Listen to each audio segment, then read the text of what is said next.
Good, yeah. Tyler. Tyler. I was here at the last one. Okay. I remember, was it you who presented? He introduced me. I presented, and this Yeah, this that makes fun for football. Yep. So, everybody grab a beer or soda. Yeah, ooh, coffee. Yeah, those were the last ones that I had in stock, so. Oh, man. Your last lecture? I'd like to have a last. Yeah, I'm like, sure. Came over. I'm like, going to look at the money. You think about it, you have to stay for the whole time. That's Sit here. You mind if I join you? Yeah, absolutely.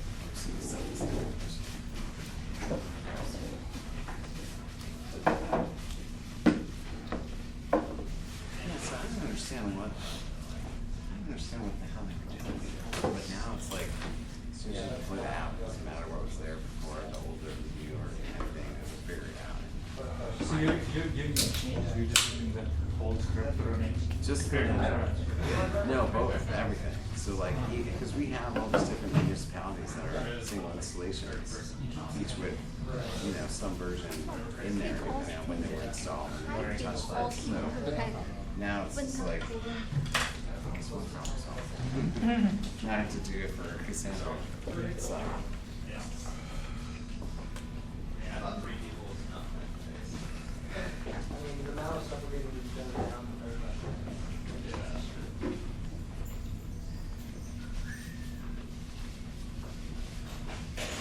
Now I guess it's actually properly tested. I mean, I don't know, properly, but certainly.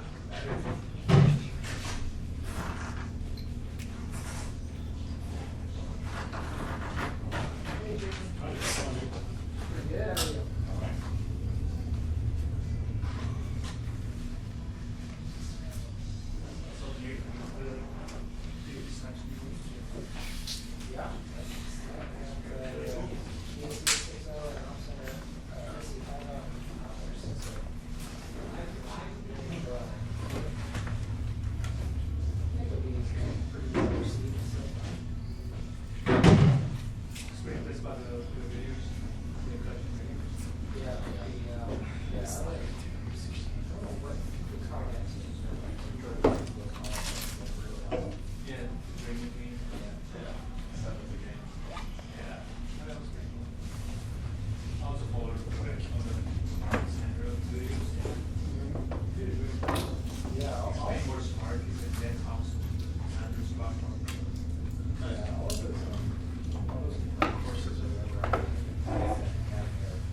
Yeah, I guess what we do, let's use yeah.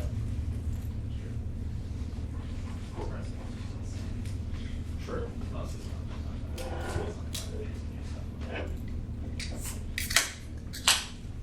Sexy.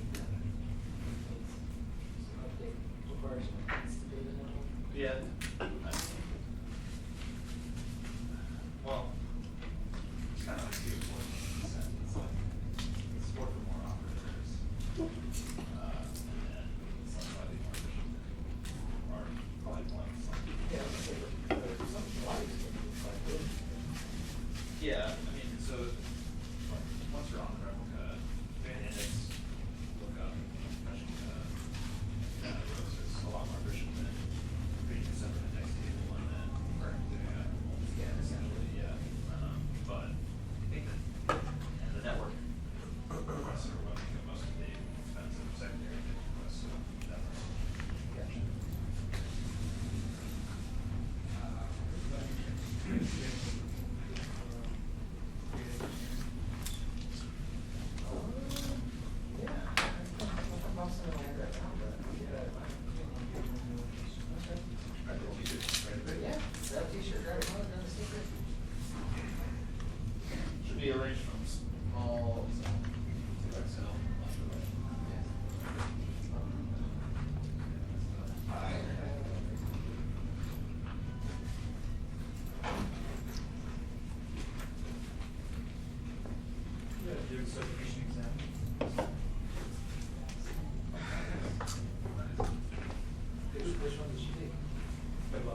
just like, so I used to write exams when I was on.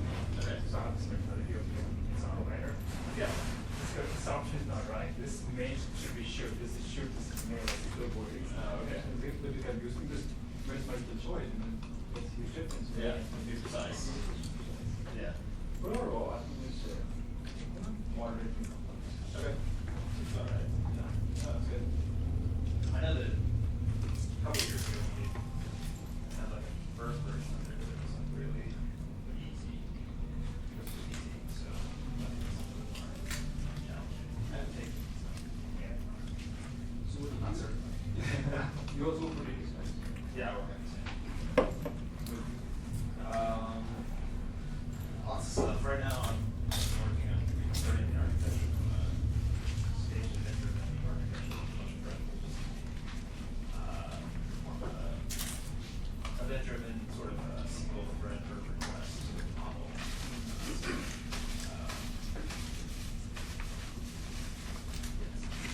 Yeah. Sounds like pretty cool.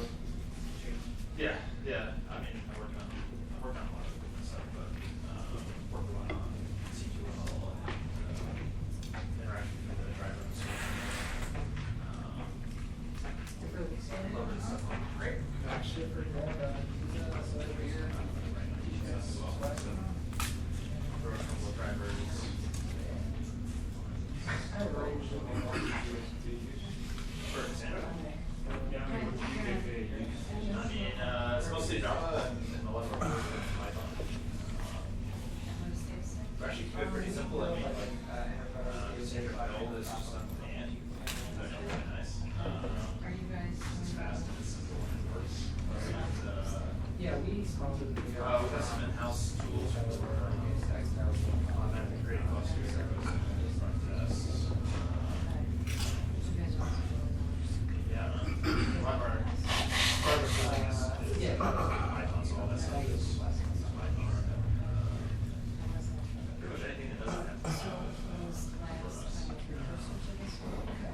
In some ways, Yeah, we don't use it. We're doing like 3 months of Crazy stuff, really. introductory topics about Cassandra, so that's one was architecture. So where's the this one's data model? So wherever the class interest in my I mean, if it's obviously it's part of the standard process, it's written in Java, it's all running in JVM.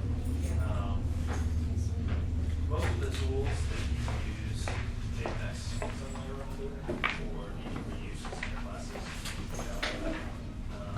That's not the case. If it's something like SQL and we use Python because it's easy to write.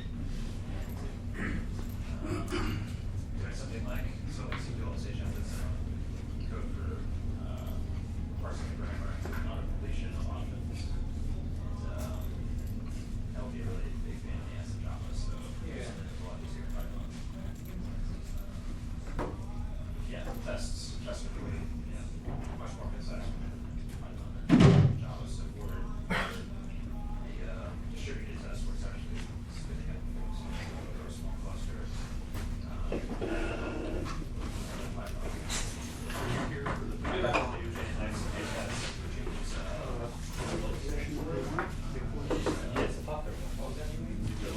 Last week, It's JPS and yeah.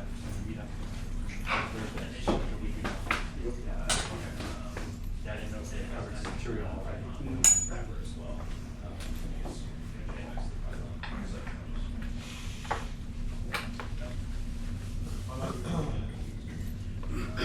just I started a few months after it started, so it's been 6 years. Yeah. Yeah. Good for most of the time. Sorry, but I'll be right back.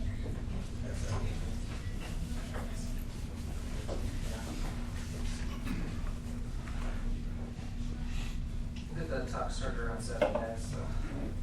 Feel free to.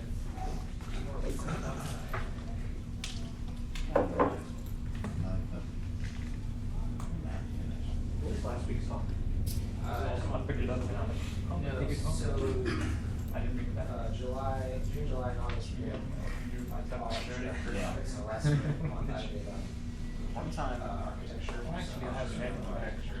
I like to read from there. there you go. I was getting into that a little bit more, it was more focused on like cluster architecture. Okay. Friends for lunch, yeah, it's fine. I went to a place that my wife's really wanted, and so I only had to ride home. And when I was like hung my helmet up on the hook, like with the bag. Yeah, I ordered it, like to go, to get out of breakfast. So I forgot. It was a video online. I don't like to ride without my helmet. I think it will help. Usually like tears stream down. Yeah, you can't.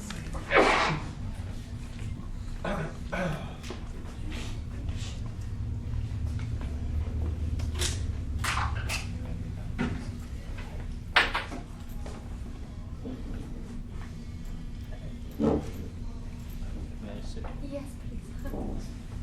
We had done a trial run, Cassandra. Another team had just watching. How you doing? One glitch where they have not noticed obviously on the data where. So do you work for? Okay. Cool. Do you work for? I'm between jobs right now. Oh, okay. Very, very, very.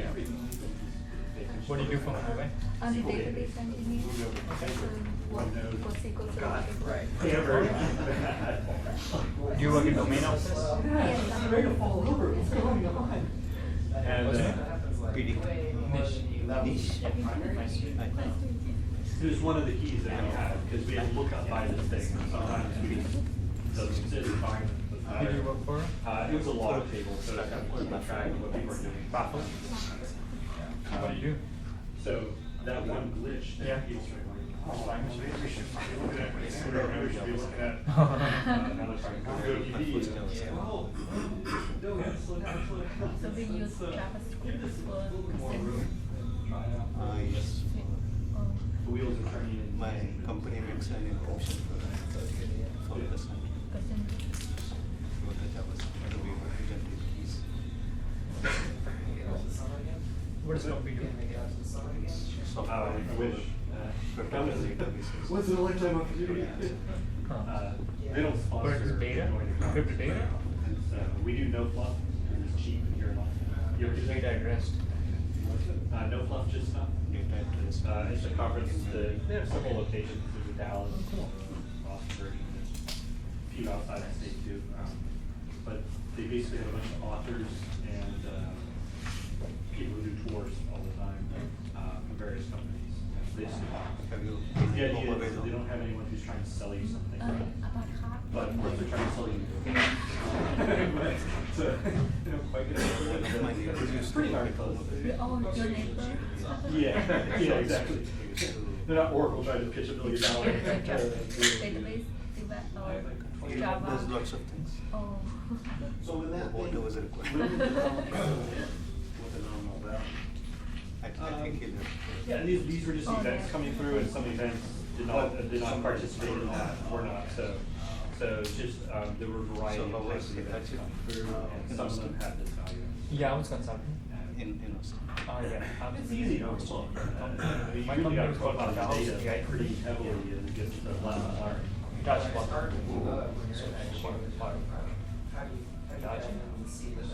Yeah, yeah. Fortunately, they were able to see load on the clusters, Data and integration. they had the full Business analytics, dashboard. dashboard. And we only had 3 nodes, so we're starting like, wow, right? So creating that, Easily the see. creating the software for Creating the Pie chart dashboard. actually Client Even a manager could take using this. using the Pentaho to Yeah.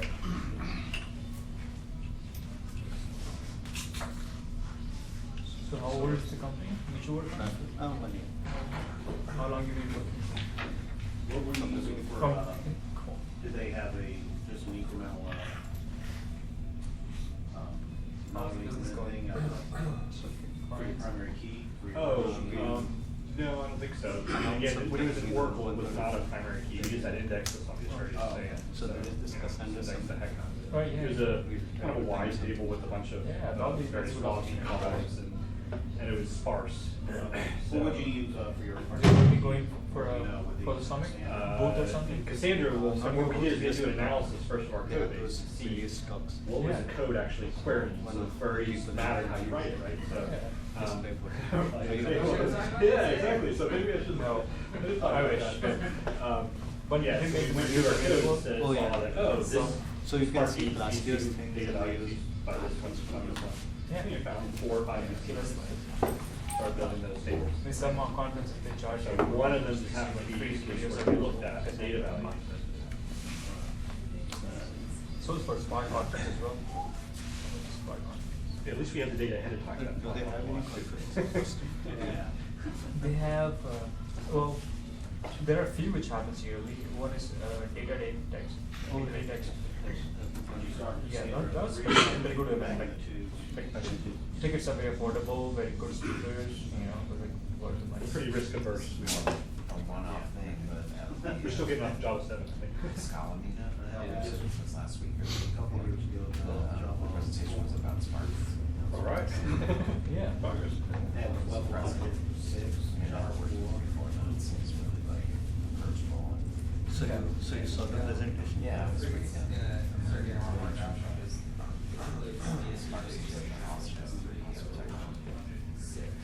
Yep. I mean, wherever it's not produced. Yeah, once those point numbers start getting high enough. Yeah. I should join this for a meetup. Is that good? You've been going to the events? I just went to my first one. Okay. It was, Yeah, ours, it was supposed to be at our, but I don't know, our person had recently or something. So it was somewhat impromptu. Yeah. Good luck. Came in here. Who works at? Oh, well, we switched it, logic class, which from 4 to 7, Like the Scala. and we were using Max TV. What? I don't even know what that. Yeah, you've heard of SAP, right? Yeah. SAP gave their database to the MySQL guys. And the MySQL guys renamed it to MaxDB. And then they eventually took it back, but we were using it. And then we also switched to the sample. So that's a lot of, there's a lot of moving parts. Some people do. I think we spent 3 months converting data. Okay, we're down for 8 hours, we were as much as we can. We ran through the SSD, to get it off for, that's on the map, the side, to get it just to feed us data now.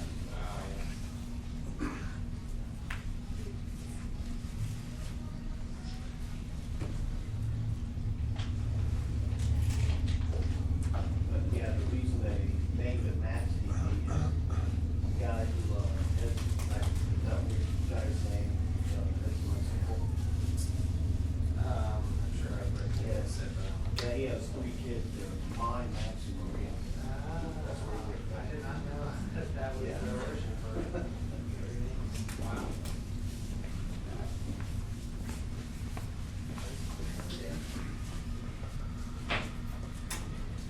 So they have to keep it back, right?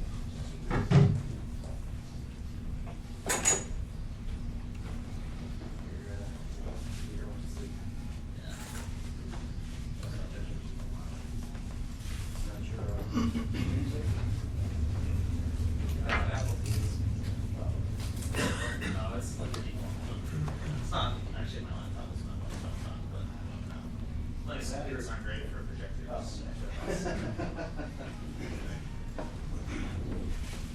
Well, I don't think in the airplane.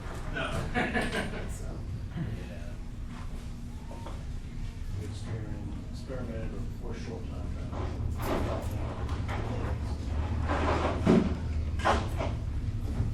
I would, but work offers surviving that, but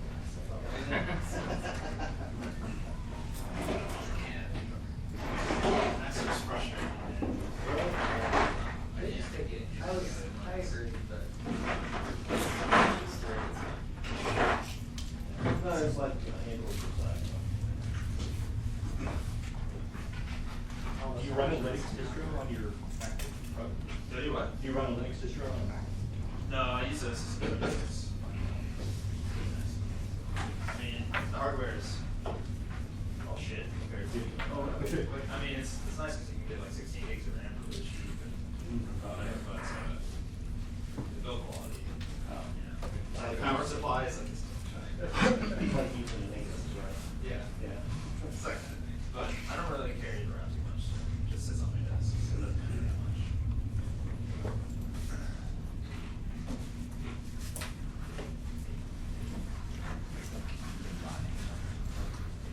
Yeah. Mine pretty nice, right? Mine. I don't know how you should go. Where's that? It's over northwest, right here. It's Lake Austin. Okay. Very nice, Like straight up like Austin. right? Yeah, basically you just take restaurant like you're gonna do. I see this one. Uh-huh. Oh, you Or you can Lots of rounds, not anything of note. I'm actually. Are you working for wildlife? Doing transition, this is a with I haven't done any like running. see last week.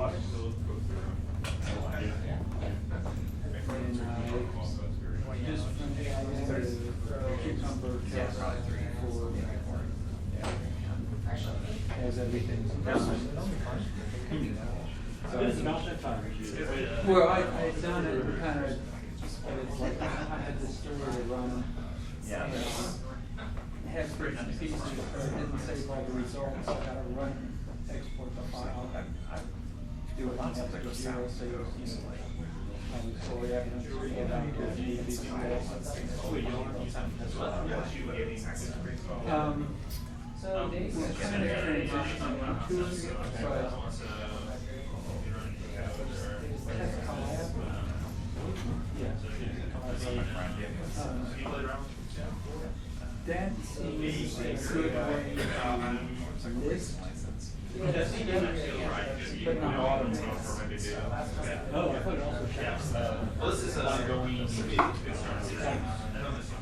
I didn't Well, run the trash right now, so. yes, it doesn't run the test, it documents the test. Yeah, It yeah. assigns it to somebody to run, or if they put in the cucumbers and you make the cucumber test, or you run it and then you say whether or not it passed and you record it. Wow, so it's disconnected. Completely just You're like 6 of the corner. I'm sitting here going. Right over there saying fails. Yeah, I think it looked like a pass. Yeah. But when we passed the door, we signed it. So, He was like, it's one of those, if you want to, it was on, Confidant. some people are Okay. before you automate it, you have to write Maybe he lost his questions, but we really don't know, maybe he's. now that makes perfect sense for the second test is copy the first test, do this one right quick. I'm going to go into some tool and copy it there, and you might be here, and tweak. One part of the bike was fine. Yeah, you guys are a lot of nice editing. You didn't find it proper. And then each tool has its own idea of the proper editing. Slightly different features. Yeah, now it's doing better. So, we'll pick that off. Are you recording this or? Those are like small factors that you by yourself, but still. Yeah. That's what I call trades. Master accounts and sub-accounts. Yes. And the subscription fees. See, that was scary to charge. Was there crack? Corners locked down. They're only two options. Either he just one thing. lost traction of the Otherwise, ride I or don't he's just willing an hour. So maybe you On should- the whiteboard? This, No. this, and this, right? Yeah. Oh, this is really.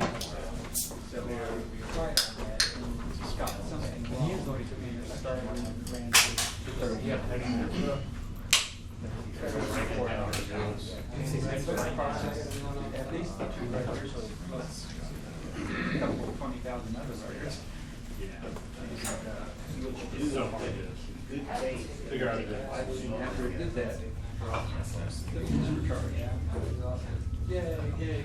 So not a production process, test. Yeah, just Even though there's some spokes that were. test environment didn't have something. Meetups, pretty new, like, it was like a month and a half ago. Those tasks are very. And he's like very experienced driver. So then he has a feel like how to run this down. He just got a guy on the document his house. And he's actually mastered it by several pounds to work.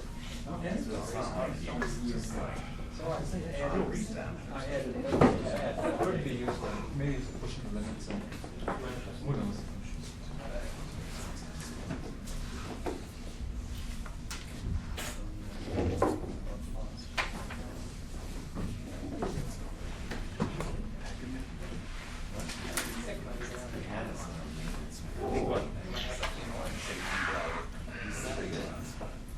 Actually, Chris. It's settled on.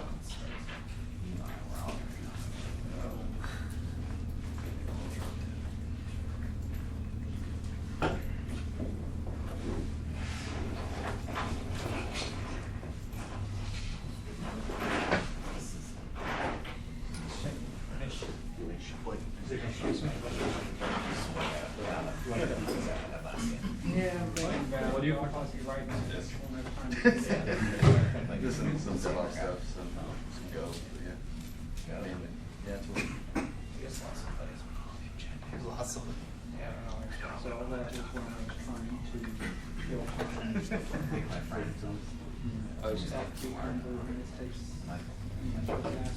Oh, that's right. I keep forgetting, dude. I just told him about it. He's like, oh, I was gonna come. That's weird. Yeah, he's one of the guys on the call. Yeah. Like a game.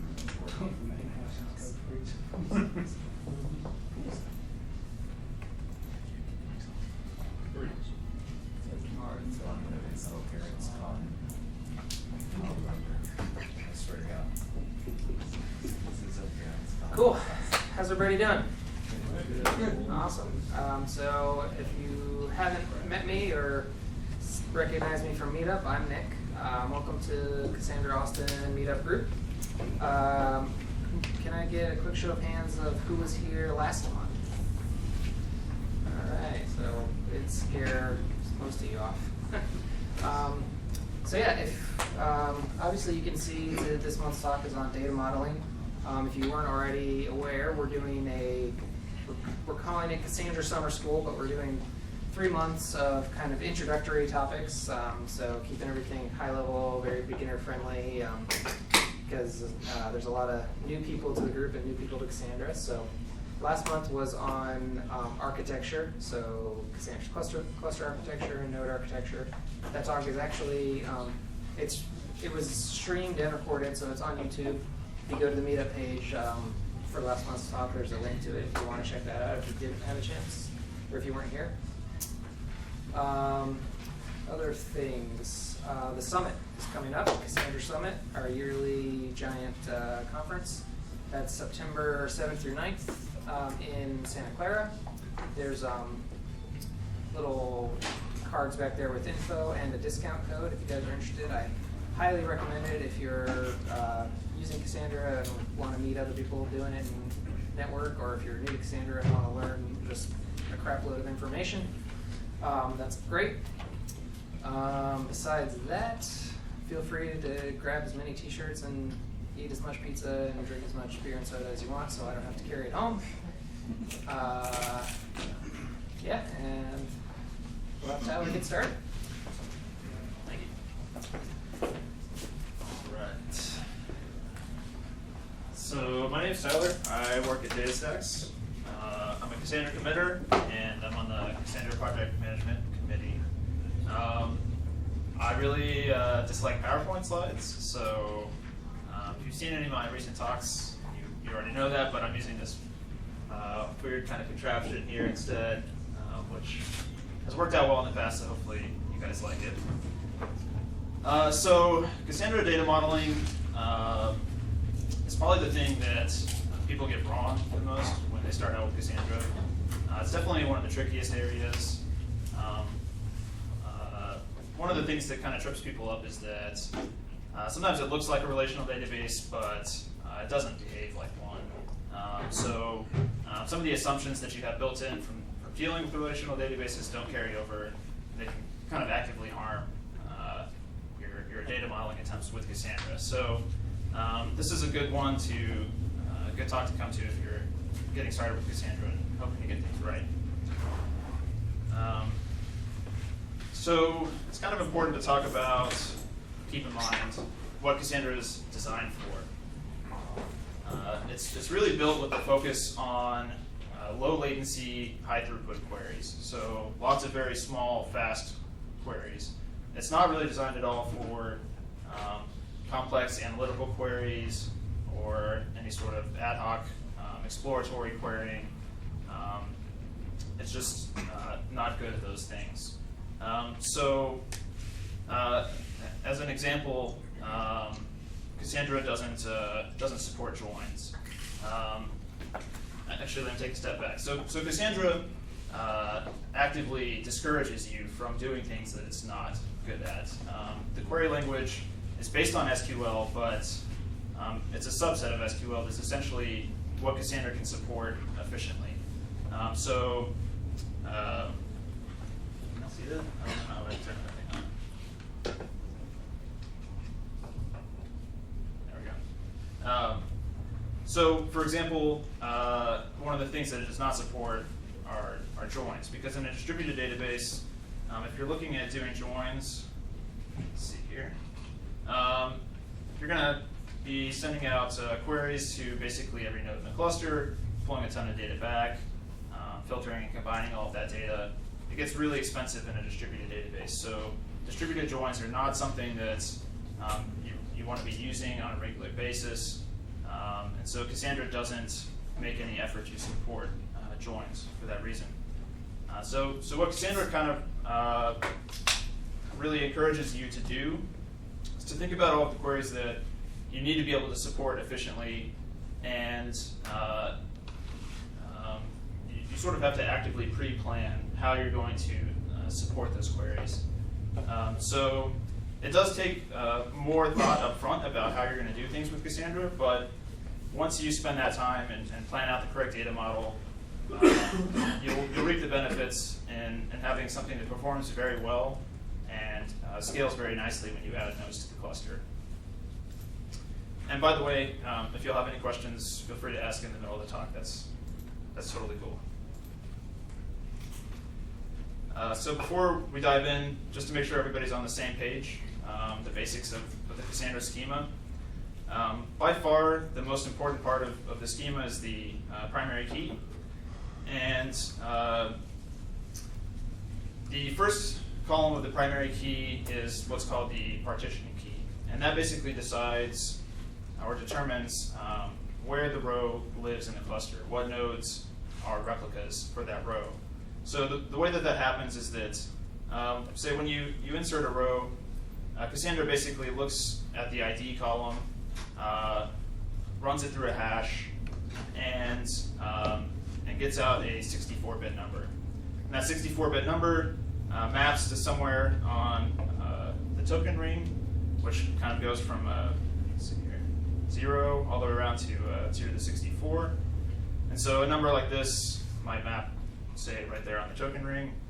And for everything that falls in this range, this node right here is going to be a replica for it. So that's kind of the basics of how rows get assigned to nodes in a Cassandra cluster. So to summarize again, partition column is the first thing in the primary key, and that's what determines where a node ends up in the cluster, or where a row ends up in the cluster. So, yes? Is a replica something other than the place? Or is a replica the place where that? Yeah, so in a simplified model, this is a replica, this is one node. In reality, Cassandra actually has more than one token per node now. It uses, it's called V nodes. It's for virtual nodes. Each node has 256 tokens by default. It's a little bit complicated to explain how all of that works, but if you just imagine it sort of like this diagram for now, that should be sufficient for this talk. All right, so the rest of the primary key is basically what we call the clustering key. So when you have multiple columns in the primary key, every row that shares the partition key, which is going to be group ID in this case, every row that shares the group ID is going to end up in the same partition, which means that all of the rows that share a group ID will be on the same node or same set of replicas.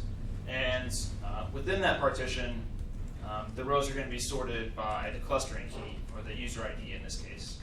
And when I say they're sorted that way, I mean on disk in the storage format of Cassandra. So basically, this layout is optimized for fetching rows in order of the user ID. So that sorting comes in really handy for optimizing for certain types of operations. It's also possible to have multiple columns in the partition key, like this first example. If you just use these extra parentheses, and in this case, both username and email are combined to form the partition key, so both of those get run through the hash. And any rows that share both the username and an email will be in the same partition. And you can have multiple clustering columns. So that's this example right here. So everything would be sorted first by join date, and then any ties would be broken by the user ID. And you can have compound partition keys and multiple clustering keys. So yes, you have multiple records then with the same primary key, or no, they go to the same place? Or? Yeah, every row has a unique primary key, just like in a relational database. Yeah. So I guess I missed, like, what did you say about like that rows that share the same username and email? Yeah. Would that be in a different table or something? Yeah. So in this one right here, so yeah, every row has to have a unique username and email, and those will all end up in a separate partition. So in this case, since we have no clustering columns, every partition is going to have exactly one row. Does that make sense? I guess so. Okay, so yeah, so the partition columns, or the partition key, just determines what partition a row falls into. And the only way to have more than one row in a partition is if you have additional columns in the primary key. So basically you have to have a clustering key if you want to have more than one row in a partition. And if you don't have that, then a partition always has one row. Okay. And the clustering key would be set by saying clustering key, whatever the... Yeah, so on this one we could do, if we wanted to have a clustering column, it could just be some column here. And then that would be, within our partition, the rows would be sorted by column, if that makes sense. Okay. So hopefully, I'll definitely go through some examples here in a bit. Maybe that'll help clarify it if there's still some questions. Okay, so there's a couple things to remember about Cassandra that are not necessarily true about a relational database, and this is kind of part of the thing that trips people up. The first is that writes are very fast in Cassandra. So when a write happens, it basically just has to do two things. It updates an in-memory structure, and then it appends a serialized version of the write to the commit log. So it's just doing a nice, fast, sequential append. So writes are extremely fast. It doesn't have to go update any data that's in place on disk. Yes? What kind of serialization that it uses internally? It's a custom serialization. Okay. Yeah, it's not JSON or protobuf or anything like that. Yeah. So writes are really fast in Cassandra, and they're pretty much consistently fast. There are very few things that can slow down your writes in Cassandra. On the other hand, reads are a lot more complex. They're usually more expensive. They touch multiple files, and they're a lot more difficult to optimize for. really the primary way of performing your read performance is to use a better data model. A lot of the times that's what the solution is. So if you can get the data model right in the first place, hopefully you'll have good read performance. So you end up spending most of your data modeling energy in Cassandra tuning things for reads and not for writes. So the second thing to remember is that storage is disk space is generally your cheapest resource, especially if you're comparing that to disk I/O or network traffic or higher amounts of RAM. So if you can do something like store the same set of data twice in two different ways, and that cuts your disk I/O in half, that's usually a pretty good trade-off. And a lot of Cassandra's architecture sort of is built on the assumption that disk space is cheap. And if you remember that for data modeling, it'll come in handy pretty frequently as well. All right, so this is where we get to the good stuff. So there's basically two main goals whenever you're coming up with a data model for Cassandra. The first one is that you want to spread data evenly around the cluster. You want to make sure that every node ends up with about the same amount of data, and that you don't have any partitions with 1 billion rows in them, because that turns into a hotspot for a node and causes other sorts of problems during operations.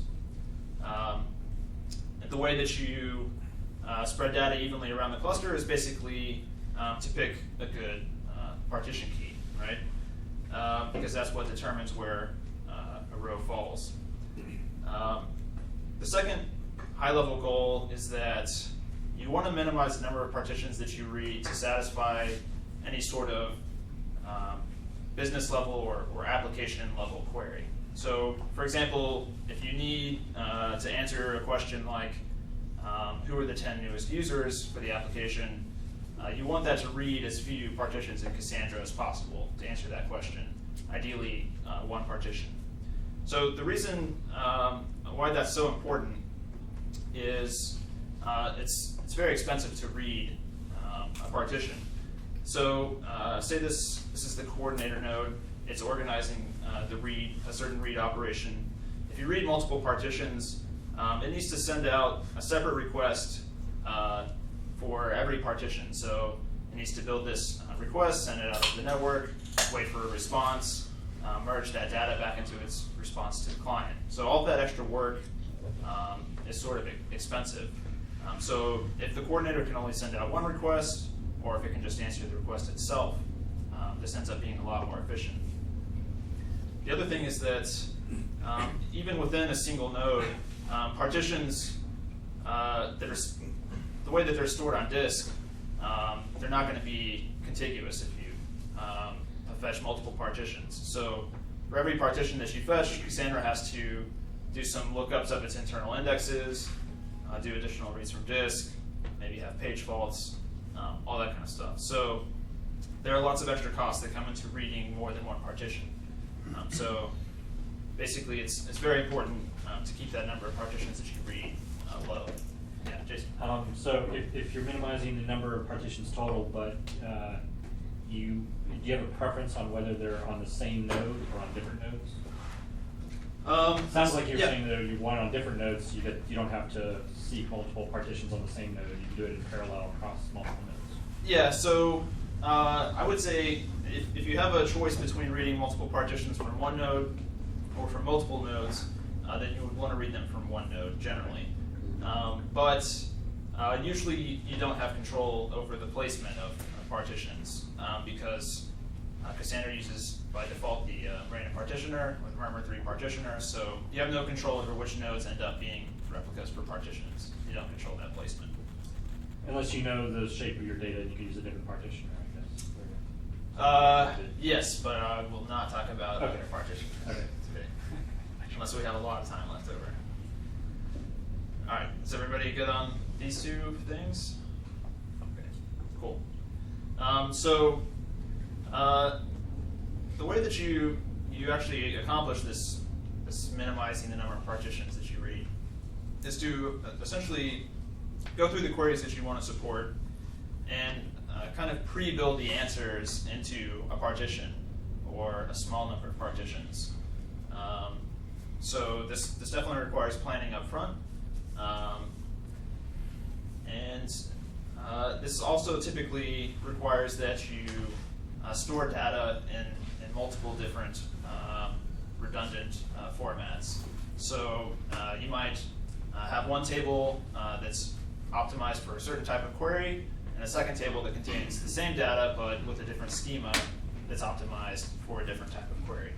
So like I said, this is going to use more disk space, but if it offers you much more efficient reads, it's going to be a worthwhile trade-off.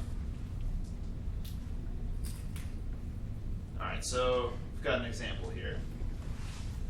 So say our sort of business level requirement is that we need to be able to fetch a user and all their account info either by their user ID or by an email address.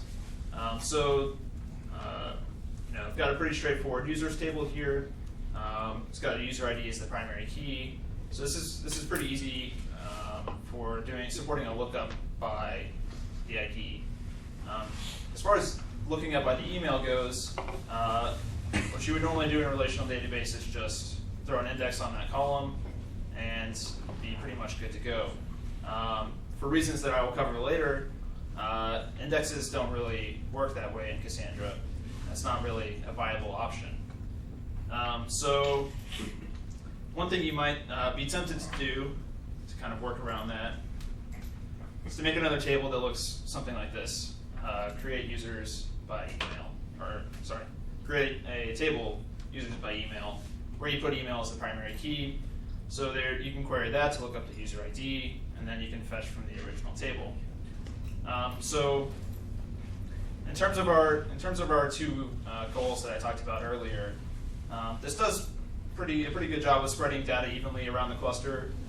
We've just got a single row in each partition, so everything should be pretty good. But the problem is that in this case we have to read twice as many partitions, right? We have to read this table and then query the other table.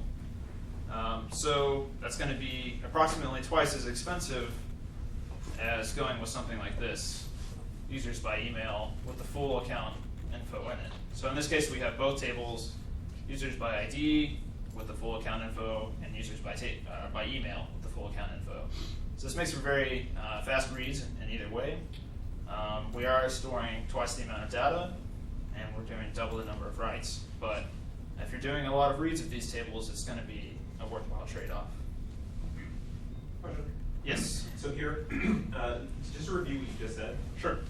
We're creating a table and we're duplicating the information here, Yes. which exists on another table. Correct. And those tables are going to be available on separate nodes. So both tables will be stored on all nodes. On all nodes. But the rows may be stored on different nodes because they have different partition keys. So in this table, Okay. we're using email as the partition key. The other one we're using user ID as the partition key. So Okay. those will get hashed, and they will most likely end up on different nodes. So we are following this approach because IT is cheap and read is costly. Exactly. Yep. So that means you have to insert twice, right? For Yes. each table. Yeah, typically you're going to insert twice.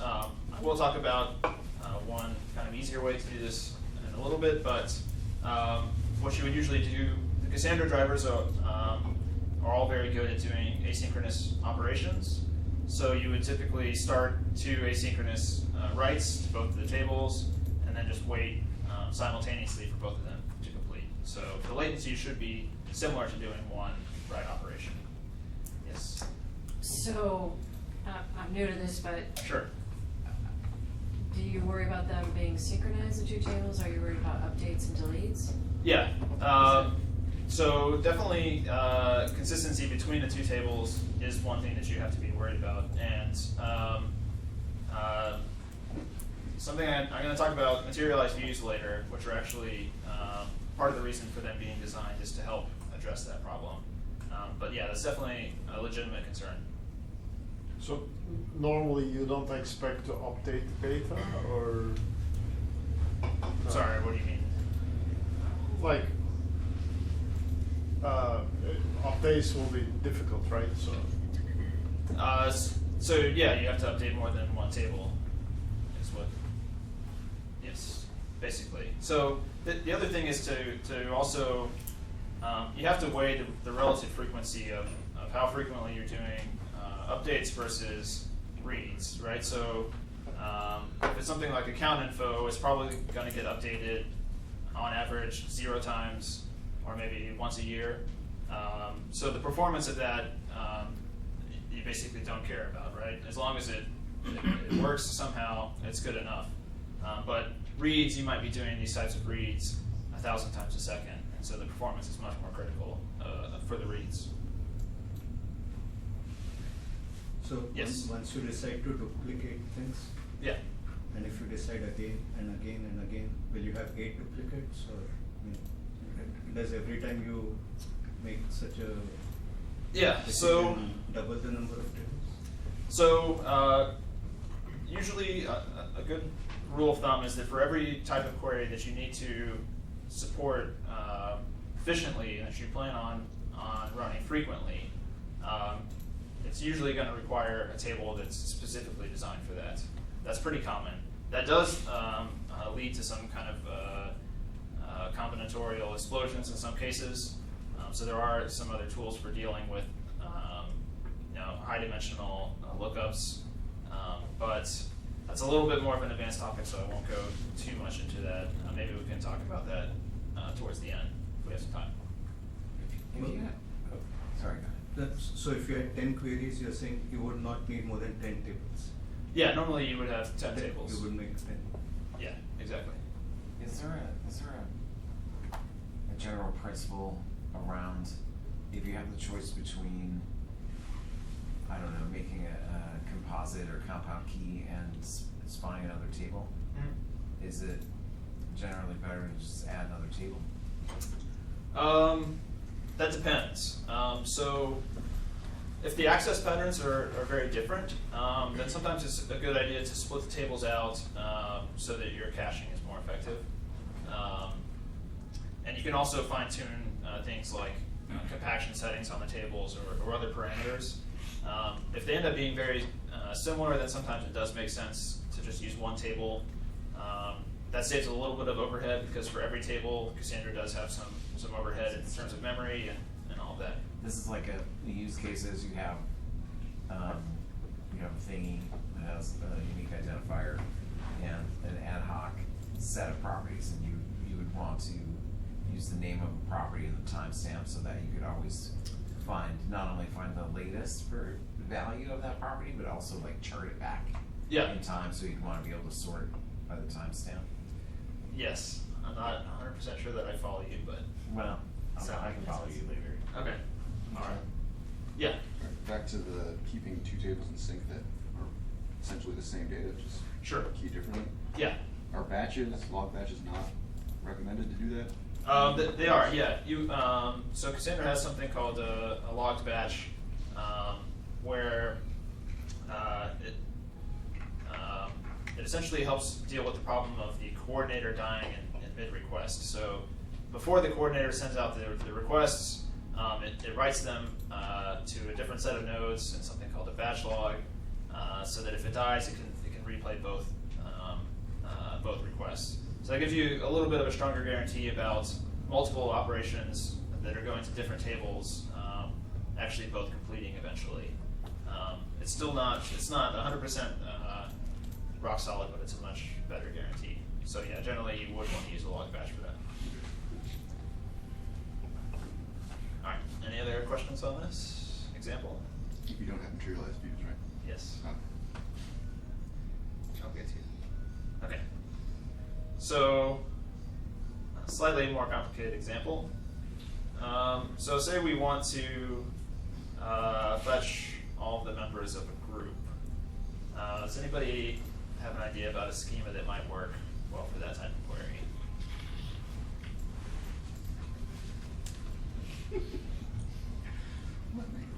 You Okay. had it up there. All right. The first thing I think of is just having partition by group ID. Yeah. And do the clustering by some. user ID, right? Yeah. So you can just do something like this. So in terms of spreading data around the cluster evenly, how does this do? We're gonna have any problems? Same partition. Some group IDs are And gonna then be probably others. the same group. Say again? Some group IDs are going to be bigger than others. Yeah, you might have some really big groups. If you have a whole lot of groups of 10 or 100 users, this will be spread really evenly. But if you have one group with 1 million users in it, that might cause you problems. So that's something that you need to be aware of. Like sorting users by like email domain or by country ID. Yeah, exactly. You might want to think about ways to split up this group into multiple partitions. I think I wrote an example. I did not write it down. So you might, for example, this is not a great way to do it, but you could add to the partition key. You can make a compound and just say do the first byte or first few bits of the user ID, and add that into the partition key. So that would split every group partition into many partitions. So you get a much more even spread, but then when you read, you have to read a lot more partitions. So this is kind of an example of the two rules that I mentioned earlier conflicting. And this happens pretty often. It's one of the goals when you're data modeling is to kind of balance those two goals without going too far to one side or the other. So a better choice might be, instead of the first byte, I would probably do something like, so you could hash the user ID and then take the first like 2 bits of it, or 3 bits of it, if you want to split partition a group into 4 partitions, for example. It's kind of getting into a little bit of an advanced topic, but you definitely want to keep in mind that some partitions may get much larger than others. Okay, so one other issue with this schema design. Suppose that our business requirement is that we actually need to get the full account info for all the users in a group. How expensive is this schema going to be if we need to look up, or say if we're trying to get all the users of a group and it has 1,000 users, how many partitions are we going to read in this case?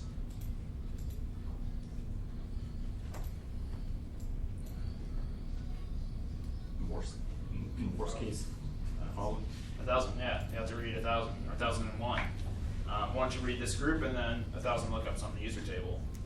So if you want to make that query about 1,000 times more efficient, you move to something like this, where you store the full user account info in the same row, or sorry, in the same partition. So if we're talking about users being in multiple groups, we're talking about duplicating the user info a lot of times here. But if this query to look up all the users in a group is a very frequent query, it's worth it to make it 1,000 times more efficient, right? So you have to. It's a lot more of a pain to update user info, but this is where you have to again weigh how frequently you're doing updates versus how frequently you're doing these kinds of reads. So the nice thing about this design here is just that we read a single partition, we have the full account info for all the users in the group. So it's a very fast operation. Any questions on this example? Okay. All right. One more example here. So say we want to fetch the n newest users for the whole application. Does anybody want to volunteer a schema that might work for this?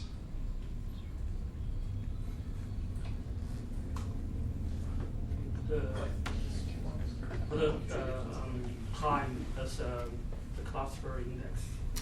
Yeah, you could use time for sure. You definitely want to use time in there. so probably a primary key like this would work really well. So in this case, join date would just be the day of the year. That's our partition key. So that lets us do one partition per day. And then within that partition, we'll be sorting by time that the user joined.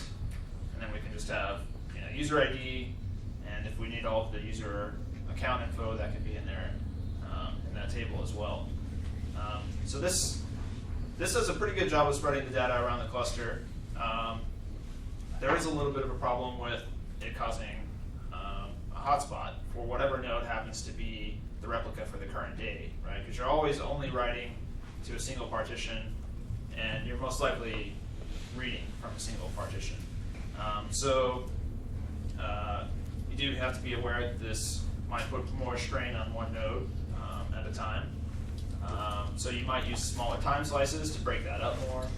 Instead of doing it by day, you might split up by hour instead here, or something along those lines. Or you can do something like I talked about earlier, where you split it into multiple partitions that you're using at the same time. So this is something that you'll see a lot in Cassandra whenever you're dealing with time series data, any sort of logging or sensor data. Basically, the way that you have to decide how you're going to split it up is one important thing to look at is how many records you're going to read on average. Right, so say we always want to get the 100 most recent users, and say on average 1,000 users join the application per day. There we're only going to have to read one partition to satisfy the query normally. But if we only had one user join per day, this would take us 100. We'd have to read 100 partitions to satisfy the query. So in that case, you might switch from using join date to using join month or join year. So carefully picking how you split up these partitions is pretty important if you want to optimize for read performance.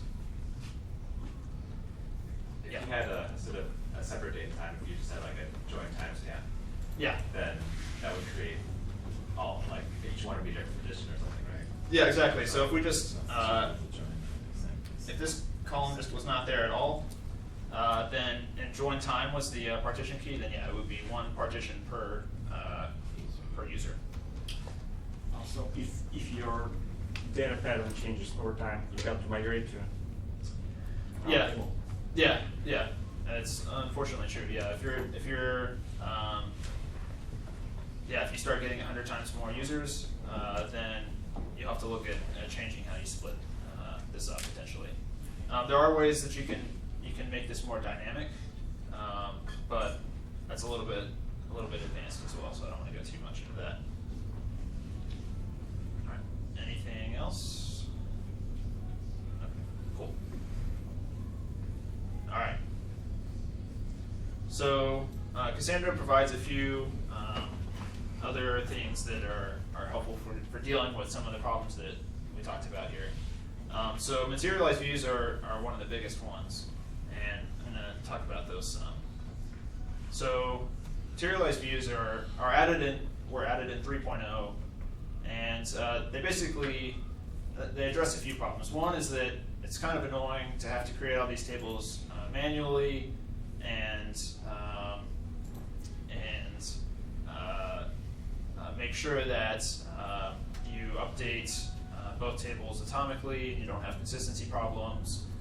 So materialized views make this sort of denormalization and data duplication for the purposes of an alternate query pattern much easier to do. So in our users by email example earlier, we had to create the table manually, but this materialized view essentially does the same thing for us. So it lets you essentially write an arbitrary select statement on the base table. So you tell it what columns you want to pull out into the materialized view, and you have a where clause that can do a certain amount of filtering on that table. And then the most important part is that you get to specify a different primary key, and in particular a different partition key. So in this case, users by our normal users table had the user ID for their partition key. In this case, we switched it to email. When you set up a materialized view, all you do is you just write to the base table, users table in this case, and it'll automatically look at incoming mutations and sort of replay them on a separate table, the materialized view table. And then whenever you want to read, you can read from either table, and it's sort of a normal read operation. So it's pretty handy. And the nice thing is that this automatically uses the batch log, so you've got better safety guarantees there. You're less likely to sort of mess up writing this code in your application. And it also, maybe more importantly, has locking internally to make sure that concurrent updates to a table are handled correctly, which is something that is very difficult to do correctly in your application code. So serialized views they're pretty awesome, especially for that case that I just talked about. But what about if we did something similar, but we wanted users by country? Does anybody foresee any problems with setting up a materialized view, split up users by country? Yeah, when there is a huge data, the performance will be degraded. Yeah, so if you've got like United States, Yeah, country state or. right, you might have 1 million users, right? So the important thing to remember is that this materialized view table that you're building is still just a normal table, and you have to keep the same data modeling rules in mind. You still want to pick a partition key that splits data up evenly. You still want to make sure that it's set up for you to read efficiently. So it's not totally magic. It mostly just automates the things that we talked about earlier and makes them a little bit safer. So materialized views are awesome, and they're probably the most important reason to use Cassandra 3.0. Can I update this materialized view directly? Do what? Can I write data to this materialized view directly? No, you cannot write to the materialized view. You can only write to the base table. You can have multiple materialized views on one table, and you can. I was trying to remember if you can put indexes on materialized views. I think you can. I don't remember. Actually, as far as I remember, no, we can't put the indexes on. You can't. Okay. Okay.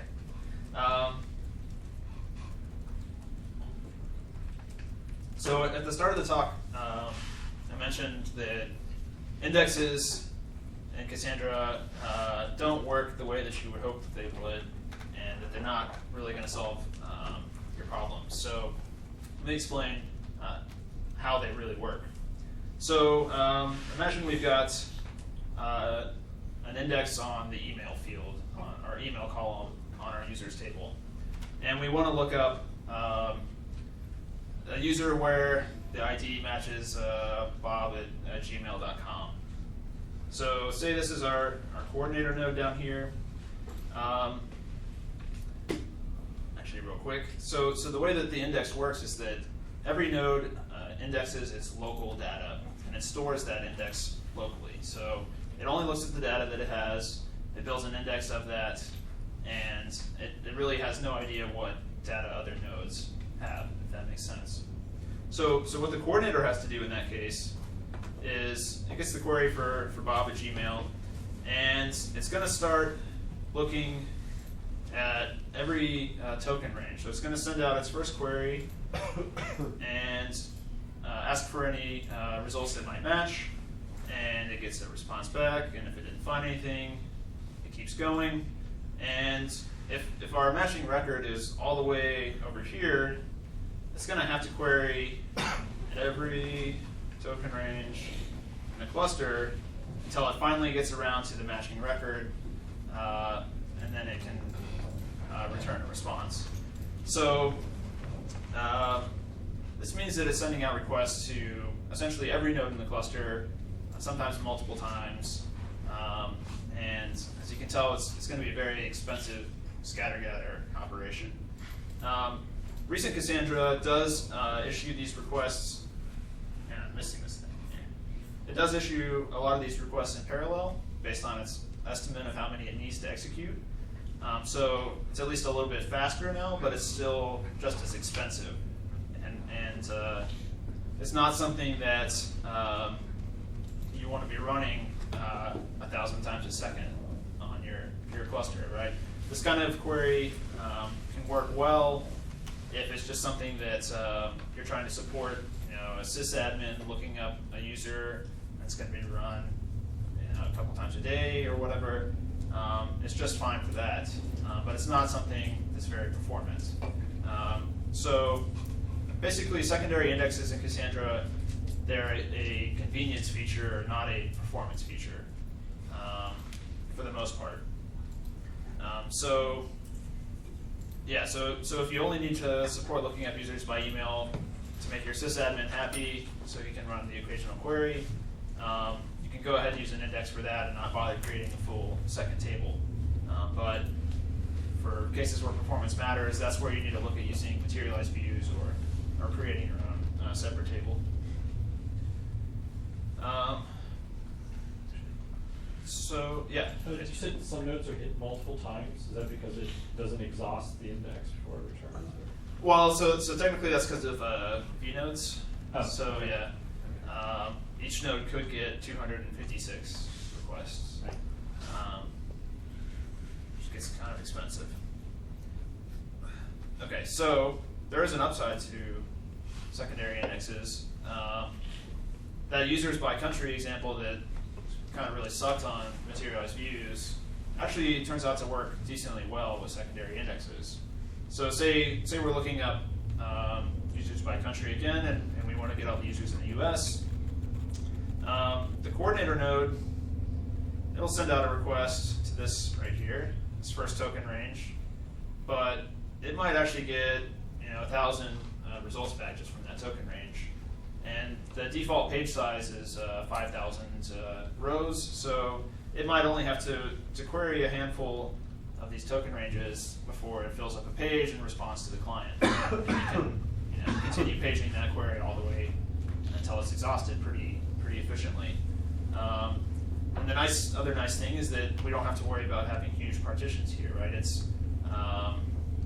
They might be sort of large on each node in the index table, but not nearly as large as one global partition would be. So there are cases where secondary indexes can work well, and it's usually where the cardinality of your index values is very low. So every node's going to have a lot of matching results. That's basically the sweet spot for secondary indexes. They are a little bit more expensive within a node to pull out the data for an index lookup. It has to do a lot more seeks on disk and read different partitions. But you sort of get middle of the road performance in this kind of scenario. Any questions about secondary indexes so far? Yeah. Are they have any consistency guarantee with the data, or is it like most things eventually consistent? It's actually guaranteed to be consistent, and it's atomic and isolated. So it's actually the strongest, some of the strongest guarantees you get at Cassandra, which is also kind of a nice thing. Any other questions? Yes. It may not be for this topic, but can you comment on SASE indexes? Yeah. So there's a new type of index in Cassandra 3.4 or 5, I guess it'll be 5, that Apple contributed that it's called SASE indexes, SASI. Storage attached something index. That's a stable index, yeah.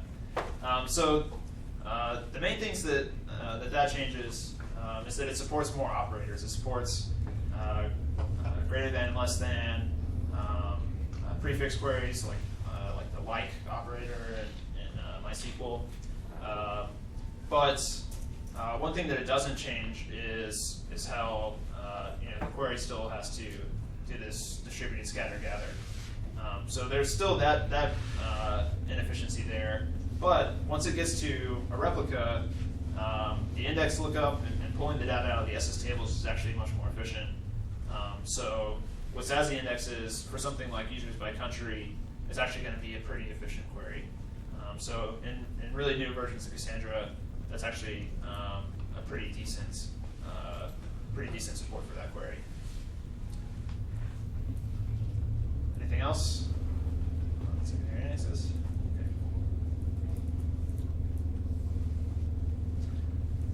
All right. Collections. So Cassandra does support kind of unique data type, or a few unique data types called collections. It supports sets, maps, and lists. These are just within one column. You're storing a set of things, or a list of things, or a map of things.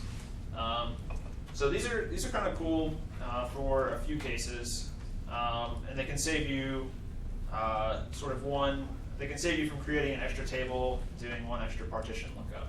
So say for users, if you want to track a set of aliases for a user, you might just have an aliases column with a set of values in it, instead of having a separate table that's keyed by the user ID and has one row per alias.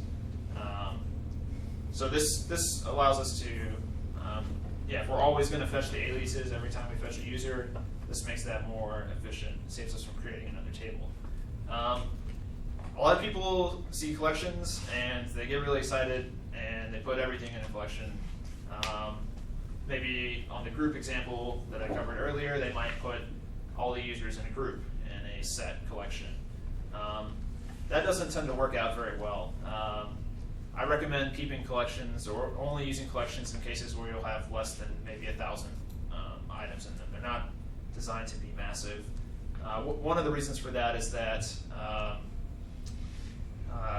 in query paging, Cassandra can't break up a collection into multiple pages when it's responding to the driver. It has to send the entire collection in one chunk, which can cause memory pressure and other bad things. Just use these essentially where it can save you from creating another table and having to do extra reads, small sets. Yeah. Any questions on collections?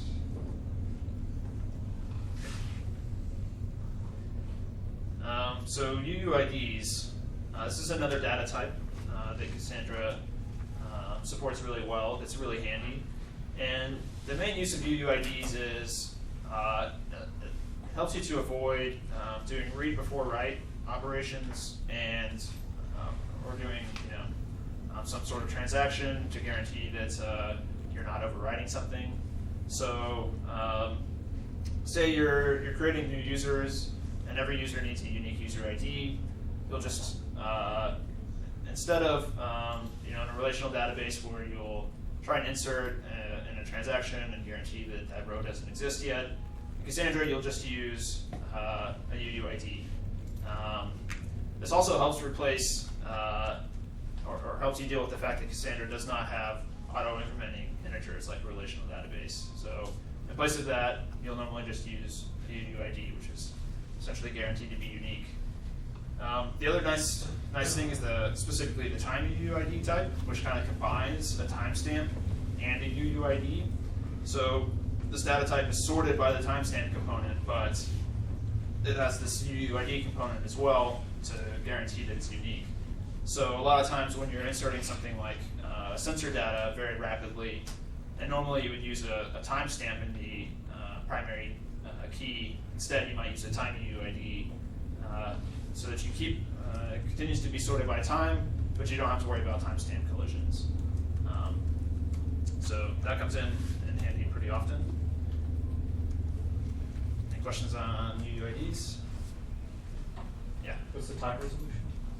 On time UUIDs, technically it is 100 nanoseconds, but most environments don't have that kind of resolution in their clocks. So I think like in the Java driver library, for example, or in Cassandra, it will use the system clock to get millisecond resolution, and then it uses an internal counter to guarantee that the timestamp increments if you call it multiple times within the same millisecond, something like that.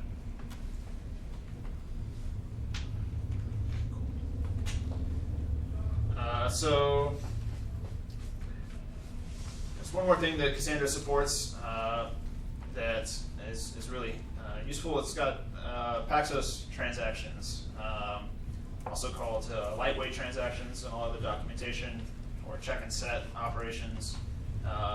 So this is basically what this does is all of the replicas for a row have to run this Paxos consensus algorithm to complete a transaction to update a row. So it's a bit of a distributed transaction. And it's fairly expensive compared to a normal write. I think it's like 4 round trips, so it's somewhere in the ballpark of 4 or 5 times more expensive than a normal write. But it's useful for things that you sort of can't do without transactions, things like ensuring you're creating a user with a unique username or email, making sure that doesn't exist yet. Besides the if not exists, you can have lots of other if conditions. If column equals X, if the column's not null, all those kinds of good things. So this is kind of handy for doing transactions in a few places where you really need them, but it shouldn't be. It should not be the bulk of your application. It should be like maybe 5% of your calls or less, something along those lines. All right. Any questions about Paxos transactions? Okay. So that's pretty much everything that I've got. And I think, what time is it now? It's right about 8 o'clock, so. We've got the room till 8:30, so. Okay, cool. So we got some time for questions. All right. Do you have any Yeah. use cases for the time series applications? Yeah, there's tons of use cases. Time series is probably the most common, or one of the most common use cases for Cassandra. So logs, log storage, sensor data, user activity is a really common one. Metrics, like for example, Op Center stores its metric data in Cassandra as well. What else? There's a lot of them. I can't think of them. Yeah, the query performance when the data is like in the size of gigabytes of sizes. So how does it really perform? Like what is the prediction that can be handled In terms of megabytes per second that you're pulling up? Don't normally measure performance in megabytes, so I'm not too sure. I mean, normally from a single Cassandra node, you should be able to read, if your data is laid out well, anywhere between 30 and 100,000 rows per second, depending on your hardware and things like that. So Cassandra actually does better with larger column values. So let's see, how can I phrase this? In terms of megabytes per second, you'll get higher throughput with a few rows with large values rather than many rows with small values. So a lot of the overhead in Cassandra is deserializing rows and structuring all of that, and that there's also that overhead in the driver as well, because it has to essentially repeat those deserializations. So it's hard to say, to give you a good number in terms of megabytes per second, but hopefully, yeah, it's a really well supported use case. It's very common, so Cassandra's a pretty good fit for that. Any other questions? How expensive are the updates compared to writes? Or yeah, updates are exactly as expensive as any other write, because it doesn't modify anything that already exists on disk, right? So the SS table files, the files that actually contain the data, are immutable, and Cassandra just buffers those writes in memory, or the updates in memory, writes out a new SS table, and then eventually compacts them together. And while both of those SS tables exist, when you read both of them and resolve the conflicts before returning. So updates are, at write time, they're exactly the same cost as any other insert.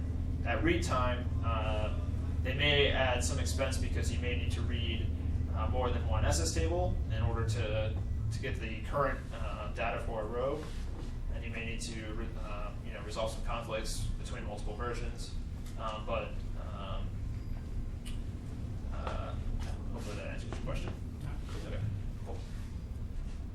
Jason. Yeah. Can you get indexes to be on one data center but not another, so that if you had a data center that was doing batch-oriented processing of large number of nodes, you could have on the data center but not on the OLTP data center?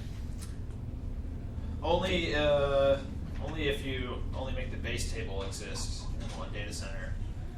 Unfortunately, there's not a way to have the index only exist in one data center. That might be kind of interesting, but If you don't mind paying the storage costs, though, there's no harm in having the index exist on the other data center if you're not reading from it. yeah, there is the slight extra write cost, from the indexes. No, that's true. That's pretty small. But it's pretty small overall, yeah.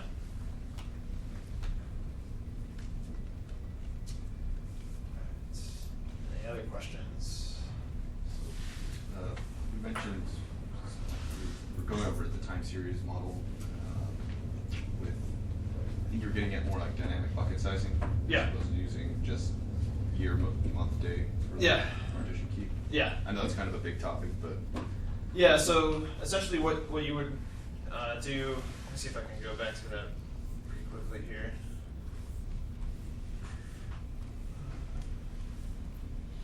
Yeah, this one right here, which is all messed up now anyways, but yeah, so the problem was, what if your the rate that you're acquiring new users goes up drastically over time, and your buckets are now they have too much data in them. You need to use finer granularity. You can record a log of changes to the bucket size. So you can say, after X timestamp, buckets are now switching to 30 seconds, and then you have to have, in your read logic in your application, you have to know where those bucket size changes were. So in your application, you'll be doing something like, I need to fetch the data from these hours.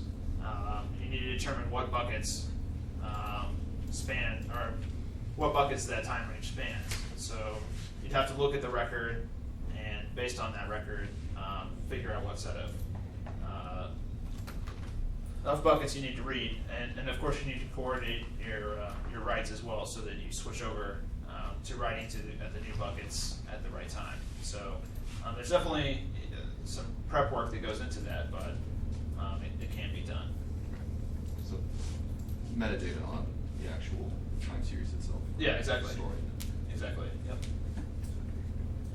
Can you actually have functions on the primary key, like the timestamp mod 30 or something like that? So you could you could do that, and then alter the function or something like that. Over time.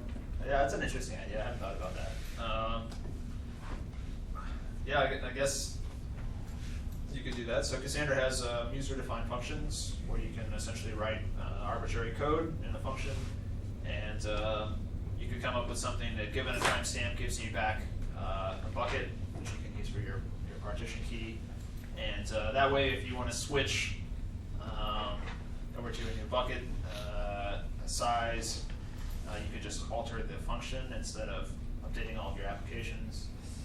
There might be some problems with that. It's kind of dangerous, but it could maybe work in some scenarios. Yeah. Can you actually talk about UDFs or UDAs too? Yeah.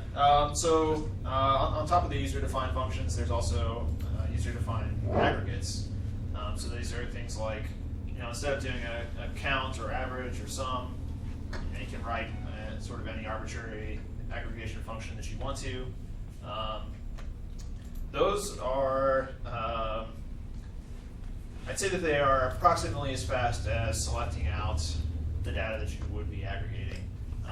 Sort of the only thing that you save is having to transfer all of that back from the coordinator to the client.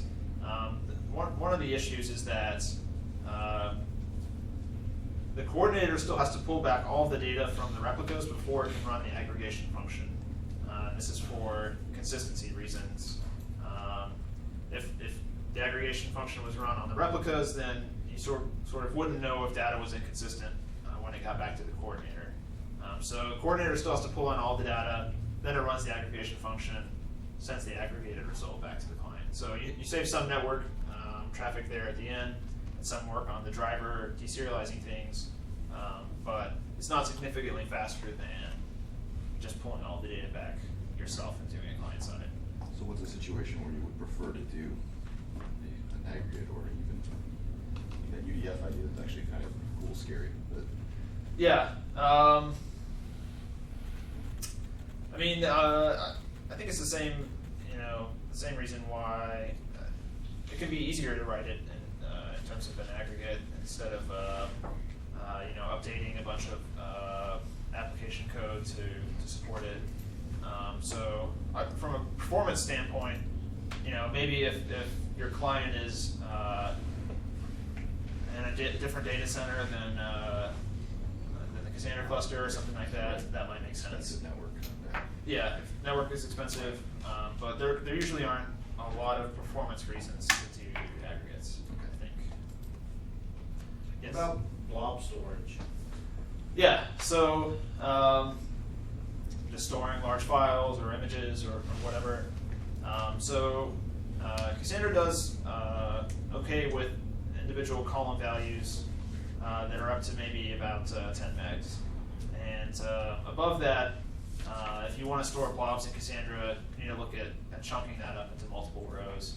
And part of the reason for that is the paging thing that I was talking about earlier, the problem with collections. You don't want it to have to pull all of that into memory and send it all at once. It's much nicer if it can just send chunks of it. So if you can break up blobs into 10 megabyte chunks, it works reasonably well. Cassandra is not particularly designed to be large object storage, so it's not as efficient as like a distributed file system or something like that. But if you have some sort of use case for it and you don't want to set up HDFS or whatever, then Cassandra could be a reasonable fit for that. Go for it. That's fine. I've always heard that Cassandra wasn't very good at like a queue where you, I guess, would that be a FIFO queue? Also, I imagine graph databases, if you have stuff structured as a graph, it probably wouldn't fit well. Are those two kind of anti-use patterns? I didn't see mentioned. Yeah, so I'll talk about them separately. So queues definitely are a Cassandra anti-pattern. Some people that are very good at their jobs have made it work, but 98% of the people who have tried have just caused themselves a lot of pain. So anytime you're doing things like, inserting data in a partition to be processed by some background job, and whenever it processes the data, then it deletes the row, that's a queue pattern. The problem is that deletes in Cassandra, and actually I meant to talk about this, so this is good to talk about. Deletes in Cassandra they have more long-term costs than other types of writes. The reason is that in a distributed database, where you're not performing transactions, you have to have a way of essentially making sure that any nodes that are down during the time of the delete still see that delete operation when they come back up. So the way that Cassandra deals with this is it stores something called a tombstone anytime that you do a delete. The tombstone just records what data was deleted and at what timestamp. And it stays around by default for 10 days. So hopefully your node that's down comes back up within 10 days, and then it sees that tombstone and it knows that the data that it still has is now considered deleted. So these tombstones, since they are around for 10 days, if you build up lots of them, Cassandra, in the read path, it has to deal with those tombstones, has to skip over them for the most part. But in something like a queue pattern, what happens is that, so you've got your partition, and there's one row per item in the queue, and say your background job goes through and processes the first thing, deletes it, queries for the next thing, deletes it, queries for the next thing, deletes it. You repeat this 10,000 times, and suddenly the query to fetch the first item is really expensive because it's got to scan through 10,000 tombstones before it gets to the first live row. It takes a while for these tombstones to get purged, so if this queue is moving rapidly, this quickly becomes very expensive, and Cassandra doesn't have a fun time dealing with it. You can create an hour queue, or like an hour table for all your process. Yeah, so the ways that people work around it is that they'll rotate tables or they'll rotate partitions. So if you do it carefully, it can work out, but you do have to be much more careful about it for sure. So yeah, in general, Cassandra is not great as a queue, and you should just use Kafka or something else. If you're willing to spend a lot of time making sure that you get it right and understand a lot about how deletions work in Cassandra, then you have my blessing, but you have to be very careful. So isn't using a database as a queue an anti-compatibility all the time? Yeah, probably so. Yeah, I would say so. But I mean, it's a lot of extra work inside of Kafka, so I understand why people would just use the database they already have, but it causes some problems. So the other half of the question was graph databases. Interestingly enough, DataStax just released DSC 5.0, which includes a graph database built on top of Cassandra, which I worked on. So it can work, but there definitely are challenges to it. Part of the problem is that your queries tend to need to sort of jump around to lots of different nodes. So co-locating data that is close within the graph is an important part of it. I don't recommend anybody just to try to write a graph database on top of Cassandra. It's not easy. Yeah, the guys that design the DSC stuff were PhDs, and they're way smarter than I am, so yeah. I was just thinking it's often like a join kind of from one to another. Yeah, it's like a whole bunch of joins over and over again, yeah, more or less. So yeah, you have to make a lot of different optimizations. You have to be very careful about where data gets placed to do sort of a graph thing. It's Neo4j, right? Do what? The Neo4j is a graph database. Yeah, but Neo4j is not a distributed database. It's sort of a one big node type of thing, which is a lot easier to manage for sure. Yeah. Any use cases that you can tell, like where I can run analytical models on the data that I process? Yeah, so if you're running analytical queries on Cassandra, you're going to be looking at using Spark most of the time. I think we had a talk here a few months ago about using Spark on Cassandra, so that might be recorded. There should be some other good talks out there. There's actually one in the Academy, I think, on the DataStax Academy. Okay. Yeah, I would check that out. I don't keep up with the Spark stuff too much, so I don't know too much about that myself, unfortunately. But that is pretty common to do. And one thing I'll just say is that you would typically set up a multi-data center cluster in Cassandra. So you're not actually talking about using multiple physical data centers, but they're sort of virtual data centers. And in one data center, you might interact with it with your application, where you're doing these low latency, high throughput queries. And then the other data center, you would use that for running the Spark jobs. So that gives you some workload isolation, so that these massive Spark jobs they can crush this other data center without impacting the performance of your data center that's serving your real-time application. So that's one kind of nice property of Cassandra. Is the multi-data center setup is really friendly for running analytical workloads. I thought there was another hand over here somewhere. No. Anything else? All right, cool. Well, thank you very much, y'all, for coming out. Appreciate it. Anybody need parking validation?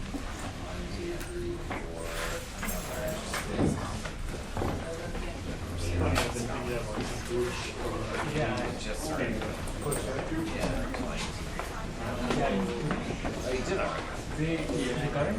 Yeah, I Not second. Well, I should do your rating. Sure. When I did it, it was like. So, assignments. Cassandra doesn't support very complex queries. It doesn't need to do it doesn't support elements.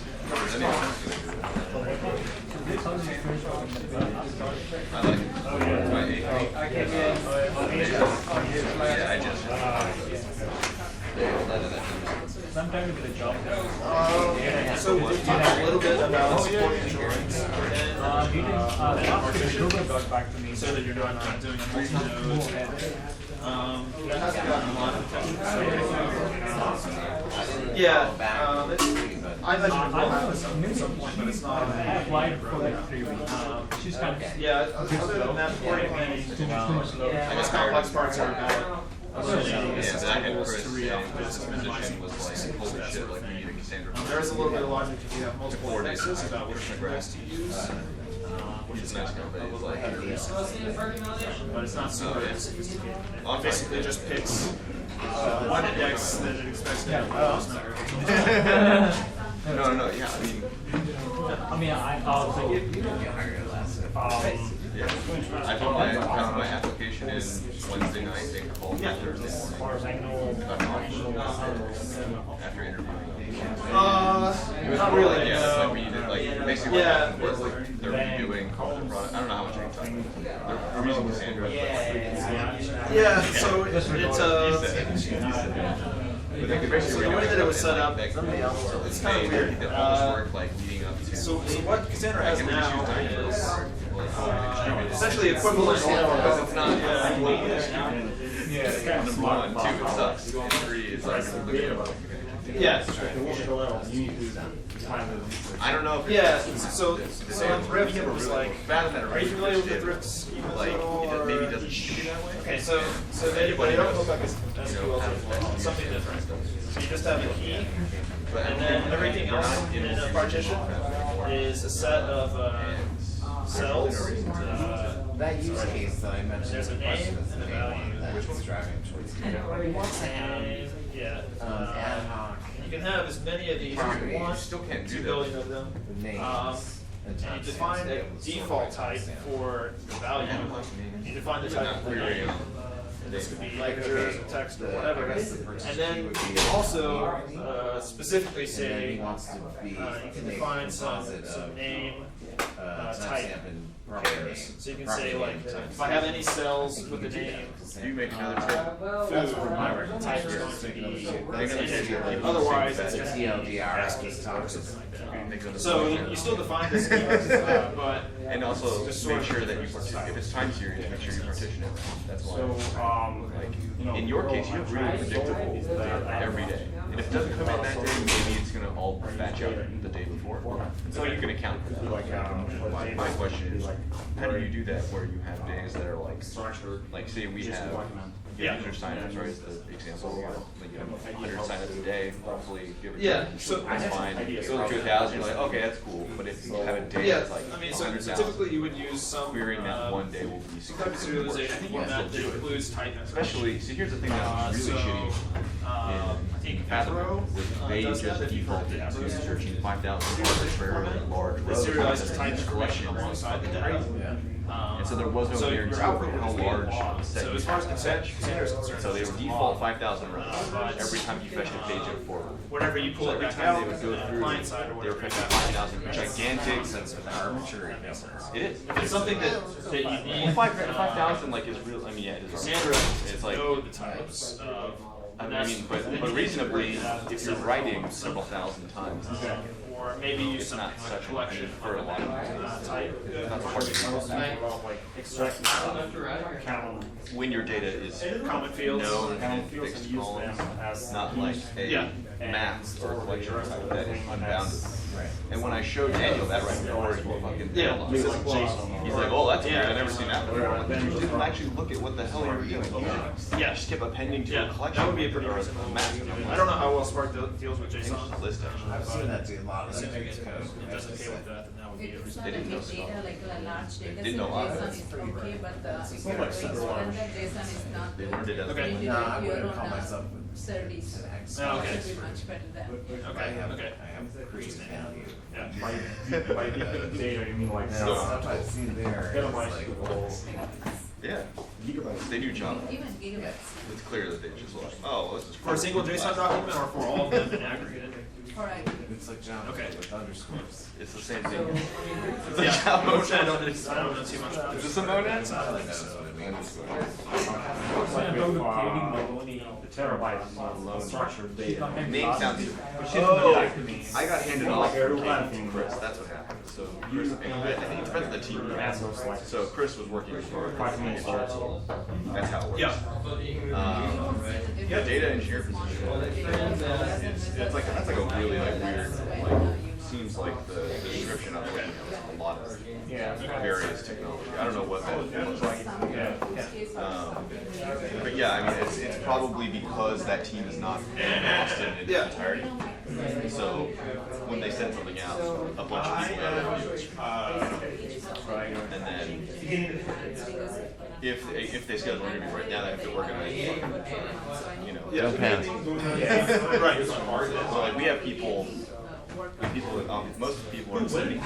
The second biggest is San Francisco. So you're using a But separate there's table also for like a smattering of remote people who are all in various do levels you know of why? seniority. So like we have a guy in Colorado who's like employee number 5. So he's just like made a shitload of stock and now he just gets to do whatever he wants.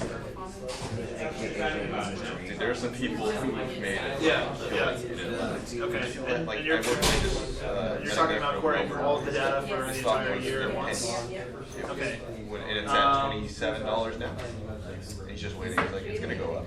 He's like, I knew a guy who works for AOL. Yeah. Doing tech support. You know, I definitely have less experience with optimizing for large analytical queries.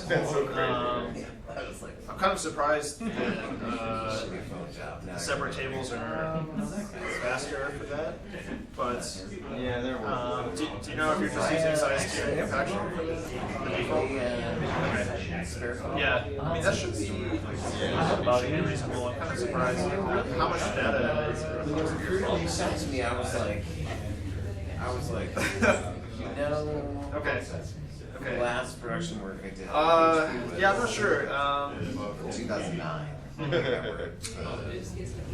Squash ragdoll court reservation system at the University of Texas. And they were like, no, it's no problem at all. And I went through I mean, like on site and stuff. And damn, I don't know the use cases off the top of my head. I know that. really nice. And I'm thinking like, that's not gonna kick his ass. You know? Yeah, I can take a look at that. And Let me then, put something good in. Or if you have a business card. Okay, yeah. Yeah, that'd be good. Yeah, I don't have a business. I wish we had met under different circumstances. I'm gonna do just Yeah, you can just here's that's the fine. It's just like, Yeah, that's one of the reasons why we implemented it. I didn't want to do peace. Yeah, absolutely. What I really wanted to know. Oh, you have a pen? Let me see if I got a pen. We were like heavy investment adopters. I was like, it's one of my key interview questions. What's your release schedule? And their answer was like, we have one, our record is we did 8 releases in a single day for an app, all features. Like, not like, oh, I fucked it up 7 times. But like 8 feature releases because they have everything dockerized and they have continuous delivery. And once something is in, you know, it's live. It's right away. So, See that? and we're going on And that stuff. we said DCOS. So everybody is like every microservice team is building their containers, getting CD'd into a Docker registry and then push deployed to a mesosphere or a marathon. Yeah, dude, mesosphere. It's fucking crazy. I just made it so that LDS auto updates it's. Yeah, I'll try to nice. Because the very weird system is like, absolutely. Like in the same main skills, if you're doing a few words, upgrade, you have to do all this shit by hand. Handle ADAs. Yeah, man. It's like standard to like Postgres. There's tons of clearly defined ways to do that. Yeah, Postgres. Cassandra migrations are just really frustrating. Did you know there were layoffs? I did. Okay. Of the people I thought that might have. So that's my email. That would also, yeah. That would have. So layoff because of performance or what? No, they said short-term cash crunch because they were like the kinds of deals that they put together were different than what they anticipated. So instead of like little short, like single things, you started to start bundles deployments that are on terms that takes longer than the money. That's what they said. I was really surprised by the people they laid off were like everybody who smelled like that and his beard was long. Stuck in like. He's a nice guy. He's pretty far down the spectrum. He's real crazy. Your beard is so big. It's a Stallman-esque. That when you're eating ramen, it gets in the ramen. He didn't think about it. It wasn't like that when he got there either. It's like clearly he interviewed and like cut it down and then he fucking. Thanks for the talk, man. That's Appreciate crazy. it. Yeah. It's all about. Sorry, I'm asking all the hard questions. No, it's cool. Somebody's got to ask the hard question. There's always like always like give us an intro talk. There's always at least one dude that's like. So yeah, So how does Passos work? Tell me more about this Passos. What they're up to. I start reading the paper to him until he gives up. Yeah, man. I did talk to our HR person about you though. Yeah, it's been interesting. Basically went from trying to convince people to do things the right way and getting nothing to like having 4 or 5 concepts to model in the last 8 weeks. So yeah, I mean, I'm trying to like complex time series. apply. I applied a bunch of positions around Austin, Atlassian, Indeed, Amazon. Yeah, I wrote a little bit. There was an Amazon about the dynamic like a thing pizza and, thing at Austin Beer Works last right. week. Yeah, okay. So that's what I was getting at. Yeah, I don't know how. So basically, like it's industry. I went there, and there were so many people there. It's like I didn't meet anyone from Amazon, but I met some other dudes. And I was talking to them. They seemed cool. Blogs and text a year ever. Right. Right. And you have a few users that. There's people that are using HipChat like I don't even know what it's called. Like it's like it looks like just a stream of consciousness jump from like an AI or something. Right? Like it's just this crazy. And clearly like they're exporting it later on and using it or crunching it. I don't know. They're just feeding it there as like an endpoint. Yeah. We have to support. So it's like how the hell at some point. So here's a really shit gig, and this is something we were talking about, but it's a first pass.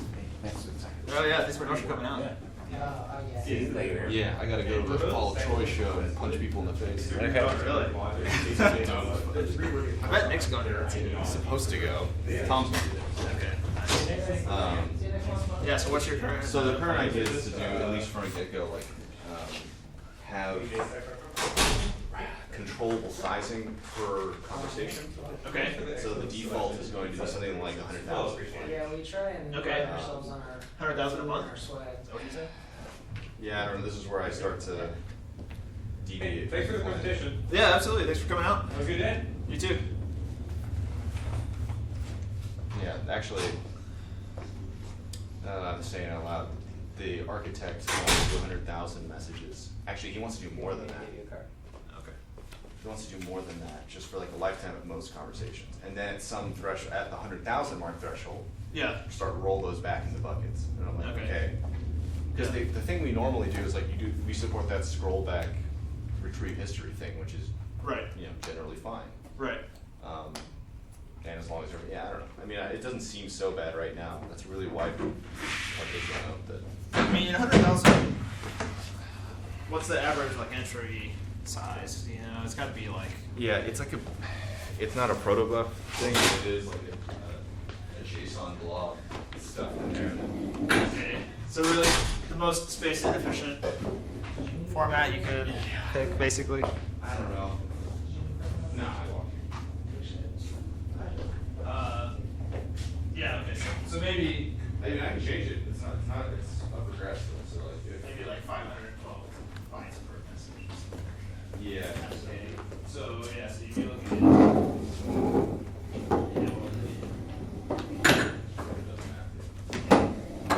gig or something like that. I mean, yeah, partition is under a gig. It'll probably work out okay. I mean, that's where you start to get more painful repairs. Yeah. Specifically. Yeah, that's the thing. So, from the last time I talked to you guys, it looks like it was a big bureaucracy thing to go rent Instabuster with a class is straight up five. They had this horrible habit of requiring who bought status pages. It's like, no. That's fucking crazy. If we really liked what they were doing, it's so fun. Just buy this cluster and use it for your own Use it for devices and turn it off. They're Australian, so they're really integrated.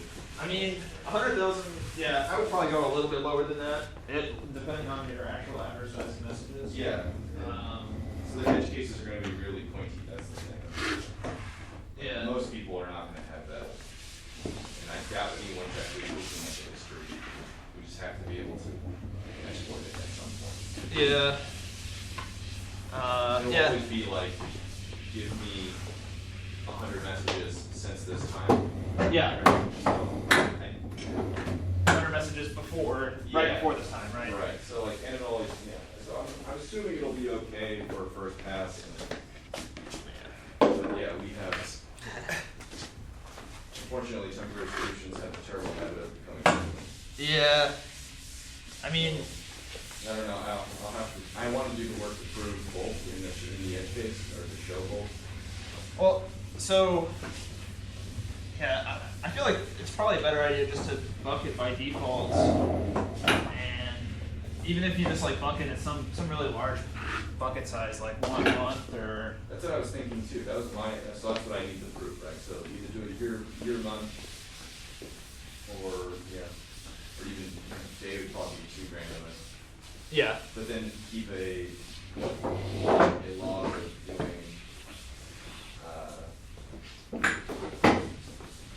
But then like going back, yeah, I guess going back and switching bucket sizes for time, or, messages, what am I saying here, rooms or channels that are high activity would be more of a pain in the ass that way. Thank you for the help, right? Oh yeah, absolutely.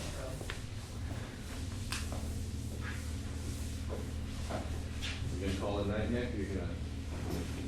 I just got tips from Mike, all short comes on at 9:15, so I might walk over there and Shit, you better 9:15? get over there soon.